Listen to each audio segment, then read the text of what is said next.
따라하겠습니다. 하나님의 사랑하심, 하나님의 사랑하심. 지난달에 서울의 아파트 공사 현장에서 20대 노동자가 고압전류에 감전돼서 숨지는 사고가 있었습니다.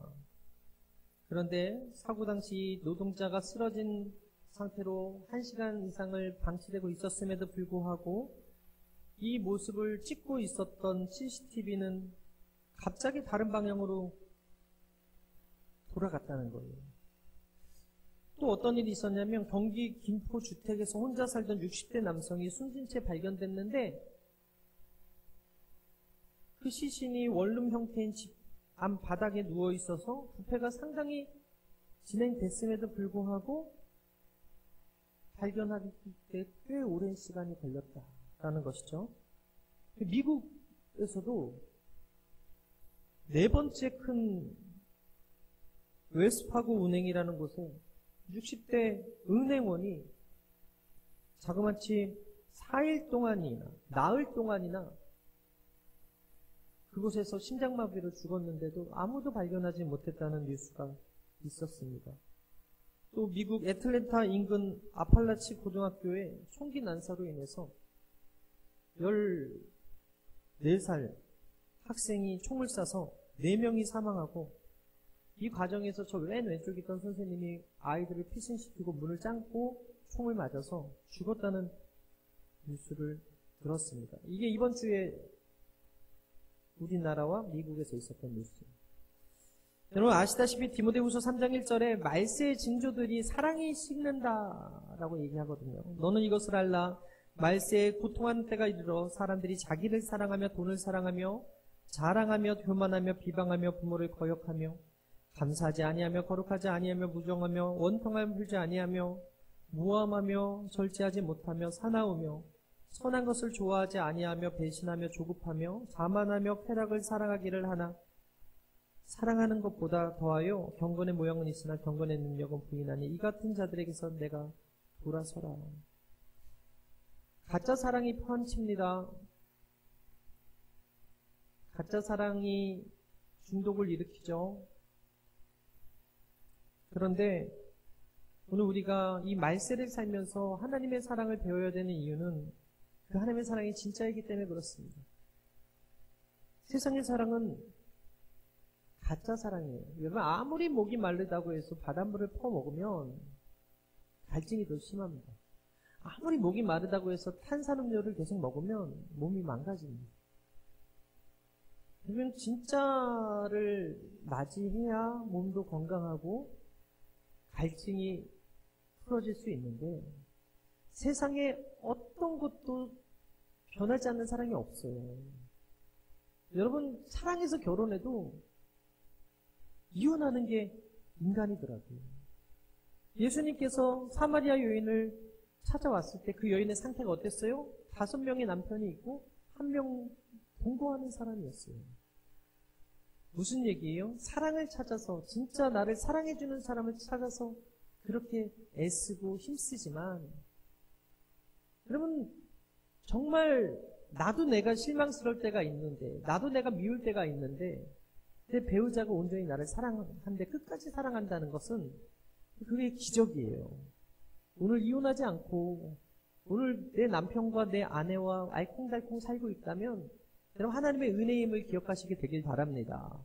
인간적인 혈기와 기질과 성격으로는 절대 함께 할 수 없는 두 사람이 만나서 검은 머리 팥불이 되도록 결혼해서 살겠다고 서약하지만 수많은 사람들이 만났다 헤어지고 그래서 지금 TV에서 뭐 해요?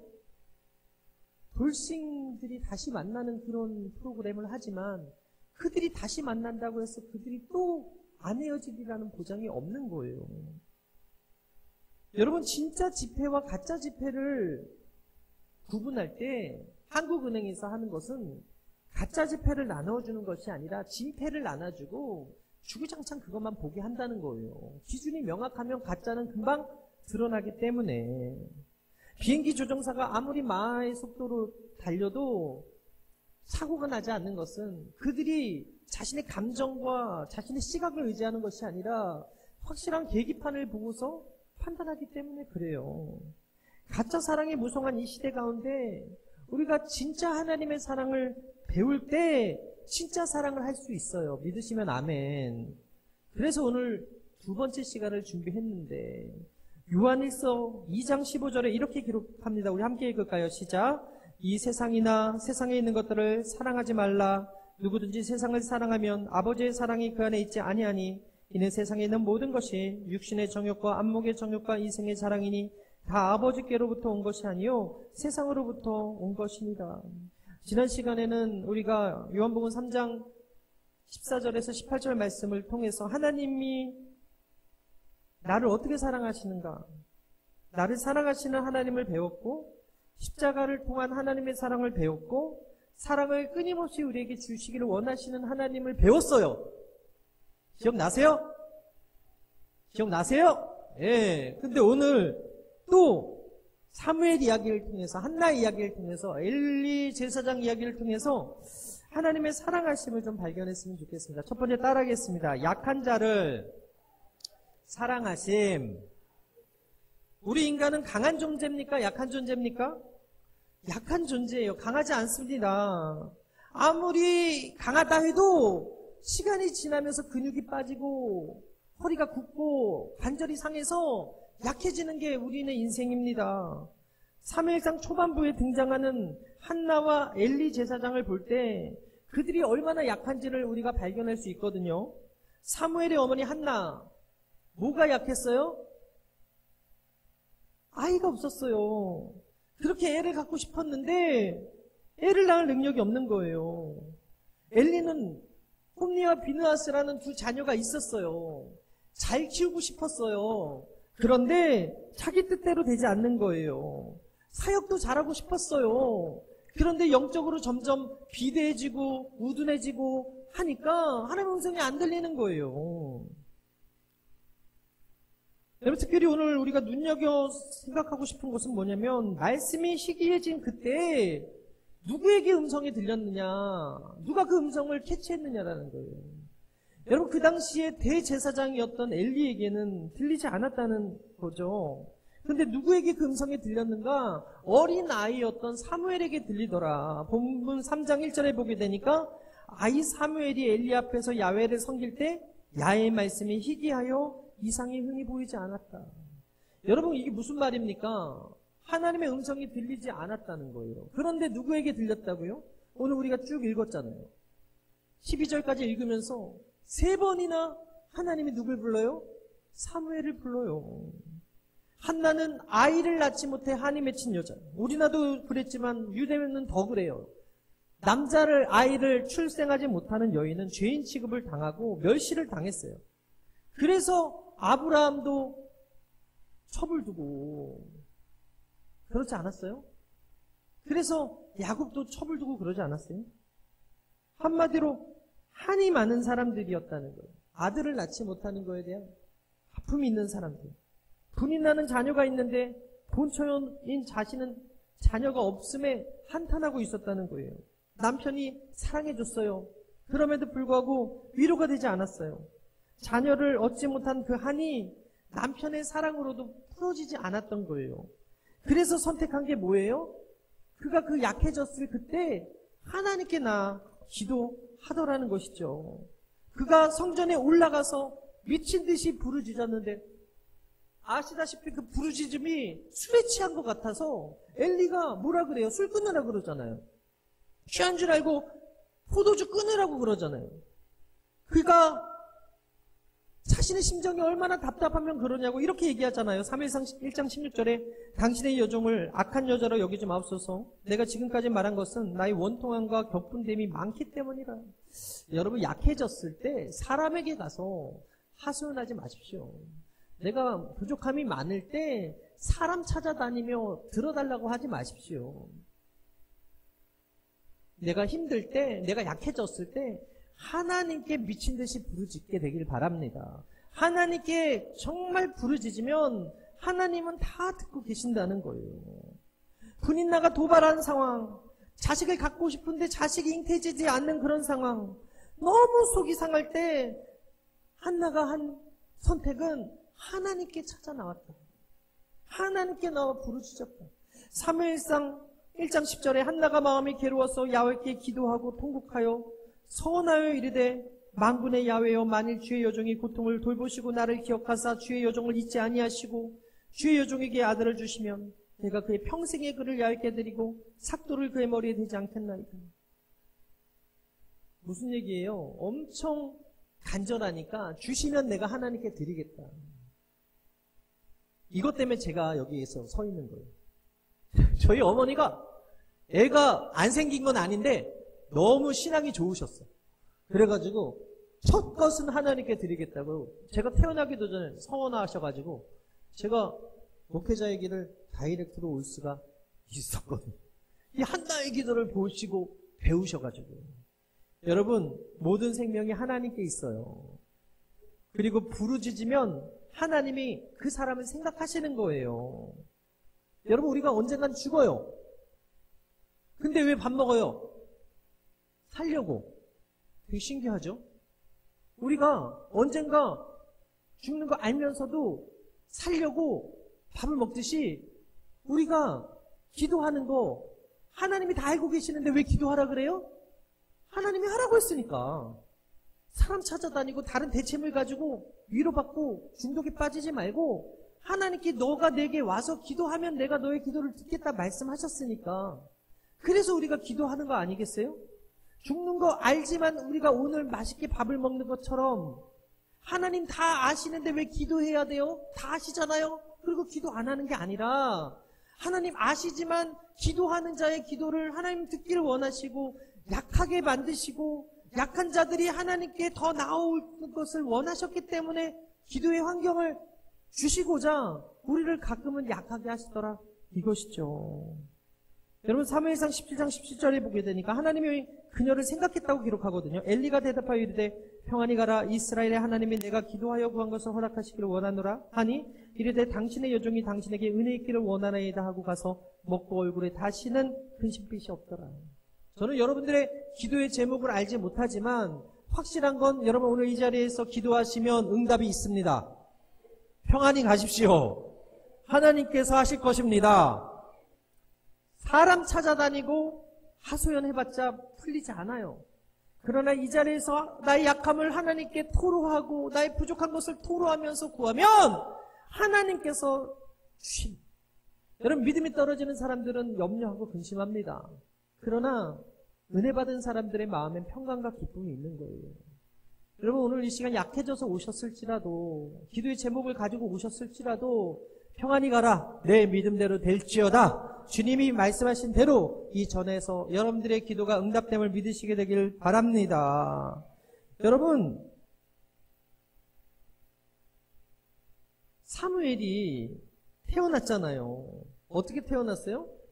비록 부족한 종 엘리의 말이었지만 그녀는 받았다는 거예요. 누구의 음성으로? 하나님의 음성으로.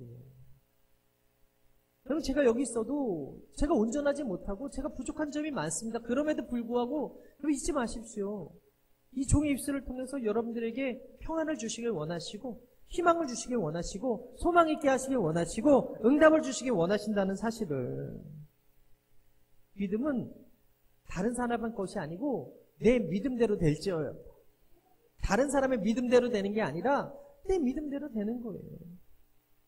우리 어머니 기도는 어머니의 믿음이었지만 결국 하나님께서 제 믿음을 보시고 저를 이곳에 세워주신 거 아니겠어요? 제가 아무리 서원했다고 해도 제가 부정하고 제가 믿지 않고 제가 떠나 있으면 이 자리에서 감히 어떻게 하나님의 말씀을 전하고 있겠어요? 결국 여러분 구원은 개인에게 그 믿음대로 그리고 기적은 개인에게 그 믿음대로 기도의 응답은 개인에게 그 믿음대로 임함을 믿으시게 되기를 바랍니다. 또 하나 여러분 자식 교육 잘하고 싶은 게 우리 바람 아니에요? 자식들이 잘 됐으면 좋겠어요. 근데 엘리의 두 아들은요 하나님을 믿는 가정에 모태신앙으로 태어났고 또 가업을 승계해서 제사장직을 하고 있어요. 그런데 그들이 행실이 나빠서 하나님을 알지 못했다라고 성경은 기록합니다. 사무엘상 2장 12절에 엘리의 아들들은 행실이 나빠 야훼를 알지 못하더라. 그리고 사무엘상 2장 17절에 이 소년들의 죄가 야훼 앞에 심히 크면 그들이 야훼의 제사를 멸시하니었더라. 하나님께서 그들에게 제사직을 맡겼는데도 불구하고 하나님을 알지도 못했고 하나님의 제사를 멸시했고 또 행실도 나빴어요. 그래서 결국 그들의 심판이 어떻게 임합니까? 블레셋에게 하나님의 죄를 뺏길 때 그들이 죽임을 당하게 되는 거예요. 사무엘상 4장 11절에 하나님의 괴는 빼앗겼고 엘리의 두 아들 홈니와 비느하스는 죽임을 당하였다. 여러분, 자식 교육에 실패했고 제사장직도 제대로 실행하지 못했지만 그럼에도 불구하고 하나님은 엘리 제사장을 사용하셔서 사무엘에게 그의 사명에 대한 예언을 듣게 하시는데 사무엘상 2장 34절에 내 두 아들 홈니와 비느하스가 한날에 죽으리니 그 둘이 당한 그 일을 내게 표징이 되리라.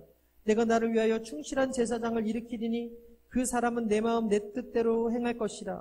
내가 그를 위하여 견고한 집을 세우리니 그가 나의 기름 부음을 받은 자 앞에서 영구히 행하리라. 여러분, 잉태하지 못했던 한나의 간절한 기도를 통해서 그리고 자녀 교육에 실패했던 그 영적으로 어두웠던 엘리 제사장을 사용하셔서 혼란한 그 사사시대 가운데 대제사장 사무엘을 하나님께서 세우셨다. 성경이 사무엘상 2장 26절에 사무엘을 가리켜서 뭐라고 얘기하냐면 아이 사무엘이 점점 자라매 야훼와 사람들에게 은총을 더욱 받더라라고 말씀하고 있어요. 여러분,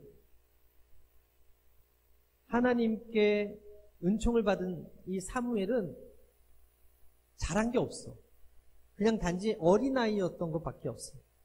그런데 그 어머니의 기도대로 그가 성전에서 있는 그 모습만으로 하나님이 그를 사용하시더라는 거예요. 마태복음 18장 3절에 하나님이 이런 말씀을 하시죠. 이르시되 진실로 너에게 이르노니 너희가 돌이켜 어린아이와 같이 되지 아니하면 결탄코 천국에 들어갈 수 없다. 여러분, 하나님이 어린아이를 사랑하신대요. 예수님이 어린아이를 사랑하셨어요. 그래서 우리 교회도 어린아이를 사랑해야 될지 믿습니다. 왜 어린아이가 하나님이 사랑하시는 존재인가? 순수하잖아요. 연약하잖아요. 스스로 약함을 알잖아요. 못하면 쪼르르 와가지고 해달라고 하잖아요. 근데 우리 어른들은 연약한 걸 싫어하는 거예요.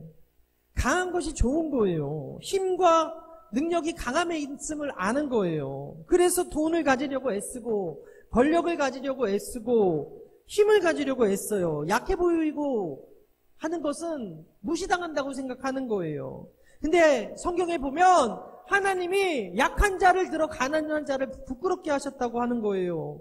고린도전서 1장 27절에 미련한 자를 택하여 지혜로운 자를 부끄럽게 하신다. 고린도후서 12장 10절에 내가 약할 때에 곧 강함이라 라고 말씀하고 있어요. 여러분, 약한 것을 들어서 강한 것을 부끄러워하고 약한 것으로 강하게 하는 것이 하나님의 일하시는 방식이더라는 거예요. 여러분, 우리가 이곳에 강한 척 하실 필요 없습니다. 이곳에 나오셔서 약한 모습 그대로 하나님께 드리면 그 약할 때 강한 되신 주님께서 여러분들의 강함이 되어주심을 믿으시게 되길 바랍니다. 약해질 때 한나처럼 기도할 수 있는 거예요. 엘리는 자식의 문제가 있었음에도 불구하고 어때요? 기도하지 않았어요. 사람들의 평판 두려웠어요. 그게 끝이에요. 우둔해지고 비대해져서 하나님의 음성이 들리지 않았어요. 성전에서 일을 하고 있었음에도 불구하고 하나님께 기도했다는 이야기가 없는 거예요. 그러나 한나는 자신의 문제를 만났을 때 하나님께 나와 기도했다. 시편 138편 3절에 내가 간구하는 날에 주께서 응답하시고 내 영혼에 힘을 주어 나를 강하게 하셨나이다. 우리가 강한 것 같지만 약합니다. 자신의 일을 몰라요. 당장 어떻게 될지 모르더라는 거예요. 어느 자료를 보니까 1998년에 9월 21일에 기상청 체육대회가 비가 와서 취소되었음이라는 자료가 있어요. 무슨 얘기예요? 기상청도 비가 와서 체육대회 날짜가 틀리더라. 여러분, 이번 여름에 비가 많이 왔는데 하늘에 구멍이 뚫린 듯한 송구폭우가 원주 종합운동장에서 8월 11일 날 어떤 지역에만 이렇게 내리는 거예요. 그러니까 기상청이 못 맞출 수밖에 없다는 거지. 한 지역에만 내리는데 기상청이 어떻게 맞춰요? 또한 중국에서 인공강우를 뿌리니까 태풍 수준의 폭풍우가 들이닥쳐서 역풍을 맞았다라는 그 뉴스도 이번 주에 있었어요. 인간이 날씨를 주관하려고 해도, 날씨를 맞추려고 해도 그 날씨를 주관하시는 분이 누구예요? 하나님이신 거예요. 우리는 어린이를 존귀히 여기지 않습니다. 시끄러우니까 저리 가라고 이야기합니다. 어떤 교회는 어린이 오는 걸 또 싫어하는 어른들 때문에 아이들이 기가 죽는다는 이야기도 들었습니다. 여러분, 그러나 하나님께서는요, 그 어린아이를 귀히 여기는 교회를 복주시는 거예요. 그 어린아이를 생각하는 교회에 더욱더 많은 어린아이들을 보내주시는 거예요. 마가복음 9장 37절에 누구든지 내 이름으로 이런 어린아이 하나를 영접하면 곧 나를 영접함이요. 누구든지 나를 영접하면 나를 영접함이 아니요. 나를 보내시를 영접함이라 라고 말씀하고 있어요. 성경에 하나님께서 쓰신 사람들의 공통점이 뭐다? 겸손하다, 연약하다. 그래서 하나님께 문제를 들고 나갔다, 기도했다. 그래서 하나님께서 응답을 주시고 음성을 주셔서 쓰셨다. 어린 사무엘을 찾아서 3번이나 부르셨던 주님이 그 교만했던 엘리에게는 음성을 주시지 않았습니다. 하나님께서 당신의 사랑하심으로 약한 자를 찾아오세요. 교만하고 힘이 있다고 생각하는 사람은 기도하지 않고 하나님이 응답도 주지 않으시고 해결도 하지 않아 주셔요. 그러나 자신이 문제가 많고 연약하다고 생각하고 거룩한 전에 나와서 무릎 꿇고 겸손하게 기도하면 약할 때 강한 되시는 하나님이 그 사람을 사랑하셔서 응답도 주시고 은혜도 주시고 기적을 베풀어 주심을 믿으시게 되기를 바랍니다. 고린도후서 12장 9절에 내 은혜가 내게 족하도다. 이는 내 능력이 약한 데서 온전해. 여러분, 혹시 이 시간에 병들어 오신 분이 계십니까? 혹시 이 시간에 자녀의 문제 때문에 오신 분이 있습니까? 혹시 이 시간에 물질의 문제 때문에 오신 분이 있어요? 약할 때 온전해지는 하나님께 기도하시고 하나님께 아뢰시면 하나님은 그 약한 자를 사랑하셔서 온전케 하시는 분, 응답 주시고 그 문제를 해결해 주시려고 노력하시는 분이심을 믿으시게 되길 바랍니다. 사람 찾아다니지 마시고 내 힘을 의지하지 마시고 내 경험과 내 인맥을 자랑하지 마시고 약할 때 강한 되시는 그 하나님 앞에 내 약함을 토로하고 기도하면 하나님께서 응답해 주신다는 사실을 믿으시게 되기를 주님으로 축원합니다. 두 번째 따라하겠습니다. 교회를 사랑하심. 한나가 문제를 만났을 때 성전에서 기도했어요. 하나님의 전에 올라갔대요. 사무엘하 1장 7절에 매년 한나가 야훼의 집에 올라갈 때마다 남편이 그같이 하매 분인나가 그를 격분시키므로 그가 울고 먹지 아니했다. 여러분, 하나님의 전에 올라가서 한나가 뭐 했다고요? 기도했다는 거예요. 마음이 괴로워서 얇게 기도하고 통곡하고 서원했다. 오늘 10절에 그렇게 기록되어 있지 않습니까? 언제 하나님께 여러분 우리가 기도해야 돼요? 마음이 괴로울 때 기도해야 될 줄 믿습니다. 언제 우리가 기도해야 될지 됩니까? 환난을 당할 때 기도해야 될 줄 믿습니다. 근심과 걱정이 쌓일 때 기도해야 되고요. 세상이 알지 못하는 억울한 일을 당했을 때 하나님 앞에 기도해야 될 줄 믿습니다. 한나는 하나님의 전에 나와서 서원하고 기도했어요. 3일상 1장 11절에 서원하여 이르되 만군의 야훼여 만일 주의 여종의 고통을 돌보시고 나를 기억하사 주의 여종을 잊지 아니하시고 주의 여종에게 아들을 주시면 그의 평생에 그를 야훼께 드리고 삭도를 그의 머리에 대지 아니하겠나이다 라고 이야기했어요. 여러분, 하나님이 그녀에게 사랑하심으로 응답하셔서 사무엘을 주셨죠. 사무엘상 1장 27절에 이 아이를 위하여 내가 기도하였더니 내가 구하여 기도한 바를 야훼께서 내게 허락하신지라. 그러므로 나도 그를 야훼께 드리되 그의 평생을 야훼께 드리이다 하고 그가 거기서 야훼께 경배하리라. 여러분, 우리가 화장실 들어갈 때가 다르고 나올 때 다르듯이 하나님 앞에 하나님 이거 해주시면 제가 하나님께 이거 할게요. 봉사할게요. 헌금할게요. 하나님, 저에게 이거 해주시면 제가 자녀를 하나님께 드릴게요. 이렇게 기도를 해도 응답이 딱 되면 어때요? 이 사람의 마음이 바뀐다고. 근데 한나는 젖될 때까진 아이를 안고 품었다가 젖을 뗀 이후엔 진짜로 하나님께 드렸어요. 오늘 문제를 만난 한나가 잘한 세 가지가 뭡니까? 억울한 일을 당했을 때 사람을 찾아가지 아니하고 하나님께 기도했다는 것이고, 문제를 만났을 때 사람을 찾아다니고 자신의 방법으로 해결한 것이 아니라 성전을 찾아 올라갔다는 것이고, 마지막으로 그가 잘한 것은 그의 아들을 내 소유물, 내 것이라고 주장하지 아니하고 하나님께 맡겼다는 거예요. 서원한 대로 하나님께 드렸다라는 거예요. 여러분, 저희가 우리 아들, 딸들을 보면서 잘했으면 좋겠어요. 지금도 잘하고 있지만 더 잘 됐으면 좋겠어요. 이게 부모 마음 아니에요? 근데 엘리의 두 아들처럼 안 될 수도 있잖아요. 내 마음같이 안 커줄 수도 있잖아요. 그래서 제가 할 수 있는 건 이 전에 나와서 자녀들 기도하는 것밖에 없더라고요. 사랑하는 여러분, 자식은요, 내 소유물이 아니에요. 내 마음대로 할 수 있지 않아요. 그런데 세상의 부모들은 내 소유물이라고 생각해요. 내 마음대로 할 수 있다고 생각해요. 절대 그렇지 않습니다. 하나님께서 나에게 잠시 맡겨준 귀한 영혼일 뿐이지 내 뜻대로 내 마음대로 되지 않는다는 거예요. 하나님께 드릴 때 하나님이 만지시는 거예요. 오병이어 사건, 물고기 2마리, 보리떡 5개 예수님 손에 맡겨드렸을 때 그 많은 사람들이 배불리 먹고 12광주리가 남은 것처럼 내 자녀를 내가 애쓰고 힘쓰고 내 힘과 내 노력으로 키우려고 해도 내 마음대로 안 된다니까요. 하나님께 맡겨드릴 때 하나님께서 역사하시는 거예요. 이번에 명성당 사건도 사랑하는 그 아들을 위해서 기도만 하셨대잖아요.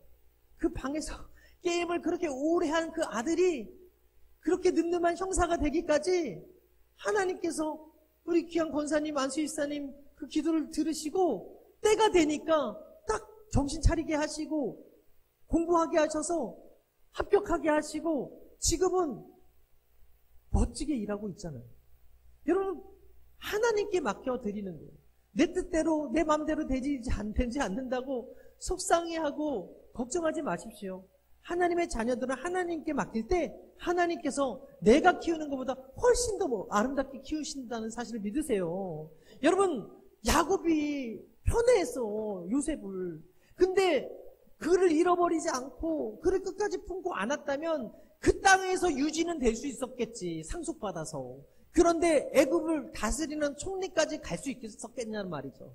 근데 하나님이 어떻게 했어요? 그를 강제로 옮기셔서 연단하시고 시험하셔서 그를 애굽의 총리로 사용하시잖아요.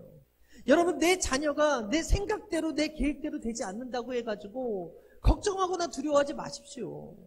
하나님이 선한 계획으로 여러분들의 기도를 듣고 계세요. 여러분들이 자녀가 잘 될 줄 믿습니다. 우리 하원이 잘 될 줄 믿습니다. 야, 너 진짜 내가 나중에 간증하게 해야 된다. 예. 할렐루야. 중요한 건 하나님께 맡겨드릴 때 하나님이 역사하신다. 여러분, 시편 122편 6절에 이런 말씀이 있어요. 예루살렘을 위하여 평안을 구하라. 예루살렘을 사랑하는 자는 형통하리로다. 무슨 말입니까? 우리말로 바꾸면 교회를 사랑하면 복을 받는다는 거예요. 너무 깊이 교회에 발을 들여 놓으면 부담이 많아요.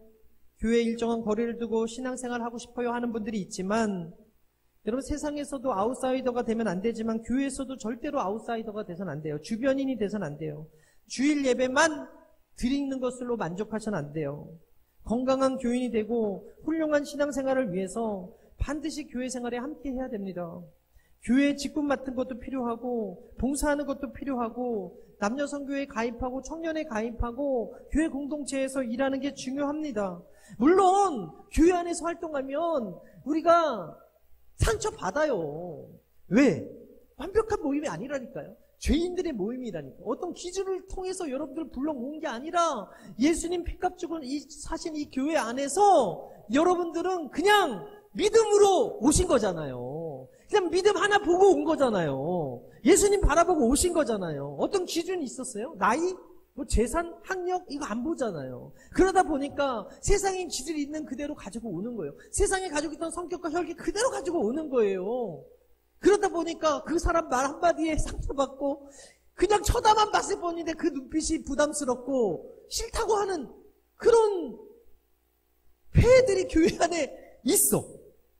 그런데 그렇다고 해서 교회를 떠나면 안 된다고요. 그렇다고 해서 교회 생활을 게을리하면 안 된다고요. 여러분, 제가 내 아이를 키우면 항상 집이 어지러워요. 손님 모시기가 부끄러울 정도로. 야, 내가 부끄러우니까 너희 4명 이제 다 나가라. 우리 아내랑 나만 살면 깨끗하겠지. 근데 깨끗하면 됩니까? 행복할까요? 아이 4명이 다 떠나간 그 집이 조용하고 적막하면 좋을까요? 잠언서 14장 4절에 횡성이니까 제가 소 말씀을 가져왔어요. 14장 4절에 소가 없으면 구유는 깨끗하려니와 소의 힘으로 얻는 것이 많으리라. 소가 없으면 구유는 깨끗해. 근데 소를 키우면 얻는 게 많아. 자녀가 없으면 집이 깨끗해서 좋겠지. 조용해서 좋겠죠. 우리 교회에 교회학교가 없으면 조용해서 좋을 거예요. 제가 아이들 저러고 가면 주중에 진짜 쓰레기 제가 다 치워요. 아이들이 그냥 널브러지고 가. 그럼에도 불구하고 그거 싫다고 애들한테 오지 말라고 할 수가 없잖아요. 교회도 마찬가지인 거예요.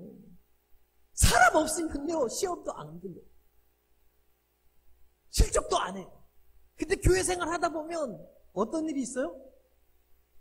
시험에 들어요. 성전 안에서 주님만 바라봐야 되는데 목사님의 인간적인 모습도 바라보게 되고 권사님과 장로님의 인간적인 모습도 바라보게 되면 조직 안에 발을 담그는 순간에 실족하고 시험에 빠질 수가 있더라고요. 사랑하는 여러분, 교회 활동을 통해서 얻는 유익이 훨씬 많기 때문에 하나님의 성전을 가까이 하라고 하는 것이고 예배 공동체에 함께 참여하라고 하는 거예요. 구역 조직에 함께 참여하라고 하는 거예요. 한나가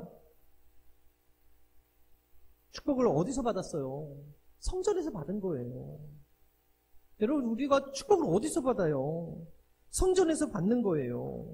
사무엘하 2장 21절에 야훼께서 한나를 돌보시사 그로 하여금 임신하여 세 아들과 2딸을 낳게 하셨고 아이 사무엘은 야훼 앞에 자라니라. 불임이었고 악이 낳지 못했던 이 한나가 나중에 2 아이를 더 얻고 남자아이를 그리고 3 딸을 더 얻었대요. 하나님이 만져주신 그 사무엘은 나중에 이스라엘을 이끄는 영적 지도자로 커지더라. 여러분, 절대 교회 안에서 사람 보고 시험 들거나 밖으로 뛰쳐나가지 마십시오. 신천지의 전략이고요. 신천지가 좋아해요. 마귀가 좋아해요. 이 교회에서는 십자가만 바라보시고 예수님만 바라보시고 주님의 뜻대로 살기를 결단하시게 되기를 바랍니다. 저는 우리 교회가 들어오기만 하면 눈물이 나는 교회가 되었으면 좋겠고 기도하고 싶은 교회가 되었으면 좋겠고 사랑하고 싶은 교회가 되었으면 좋겠어요. 우리 교회 성도들이 한 분 한 분이 세상에서 힘들게 살아왔는데 우리 권사님 위로 한마디, 우리 장로님의 말 한마디에 따스함을 느끼고 안정감을 느끼고 회복 얻게 되었으면 좋겠습니다. 그런 교회가 되길 바랍니다. 예수님이 그런 교회 세우시고자 피 흘리셨죠. 할렐루야. 마지막 따라하겠습니다. 목회자를 사랑하심. 목회자를 사랑하심. 여러분, 말씀드린 것처럼 엘리 제사장이 완벽하지 않았지만 하나님께서 그의 입술을 사용하여 주셔서 한나가 위로를 받았어요. 사무엘상 1장 17절에 엘리가 대답하여 이르되 평안히 가라. 이스라엘의 하나님이 내가 기도하여 구한 것을 허락하시기를 원하노라. 그렇게 말하고 있어요. 그리고 말씀이 희귀했을 때 어땠어요? 하나님이 사무엘에게 말씀하실 때 사무엘은 하나님의 음성을 듣지 못했어요. 구별하지 못했다고. 근데 누가 가르쳐줬어요? 엘리 제사장이 가르쳐주잖아요. 사무엘상 3강 9절에 엘리가 사무엘에게 이르되 가서 누웠다가 그가 너를 부르시거든 내가 말하기를 야훼여 말씀하소서 주의 종이 듣겠나이다 하라니 이에 사무엘이 가서 자기 처소에 누우니라. 여러분, 엘리가 완벽하지 못한 주의 종이었고 제사장이었지만 그를 통해서 하나님은 한나에게 응답을 주셨고 그를 통해서 사무엘에게 하나님의 음성 듣는 법을 가르쳐 주셨다. 여러분, 지난주에 축구 보셨는지 모르겠는데요. 축구 대표팀이 팔레스타인 경기에서 0대0으로 비겼어요. 최약체로 평가됐던 그 팀과 비겼어요. 그래서 신인 감독인 홍명보 감독이 엄청 욕을 먹고 있어요. 카메라 비칠 때마다 야유가 쏟아지는 거예요. 신인 감독을 신뢰하지 못하는 팬과 선수는 경기에서 좋은 결과를 얻을 수 없는 거예요. 그런데 중요한 것은 우리는 이 안에서 목회자와 성도의 관계를 볼 수 있다라는 거예요. 이강인 선수가 그 이후에 저는 홍명보 감독을 100% 신뢰합니다. 이 말에 제가 은혜 받았어요. 다른 사람들은 욕해도 저는 신뢰합니다라고 이야기하더라고요. 여러분, 목회자가 영적인 감독이고 성도들은 필드에서 뛰는 선수라면 그 성도들은 감독의 말을, 목회자의 말을 순종해야 돼요. 그럴 때 여의도 순복음 흥성교회가 부흥하게 될 줄 믿습니다. 목회자가 아무리 능력이 있고 탁월해도 혼자서 다 할 수 없고요. 여러분들이 아무리 뛰어나도 목회자의 말을 듣지 않으면 부흥할 수 없는 게 교회예요. 여러분, 하나님은 우리 교회의 사명과 목표가 무엇인지 오늘 본문에서 가르쳐주고 있는 거예요. 부족한 목사, 부족한 목회자, 부족한 제사장이라고 할지라도 그 말에 귀 기울이라는 거예요. 왜? 거기에서 생명이 나오고 거기서 하나님의 음성 듣는 법이 나오고 거기에서 응답이 있으니까.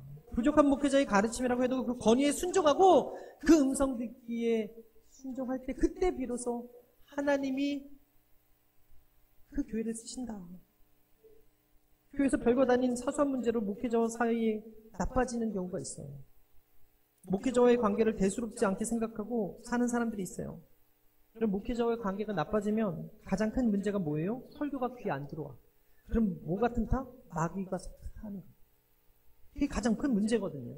다른 사람 다 은혜 받고 있는데 내가 목사님하고 관계가 틀어지니까 안 들리는. 여러분, 성적 좋은 아이들의 특징이 뭡니까?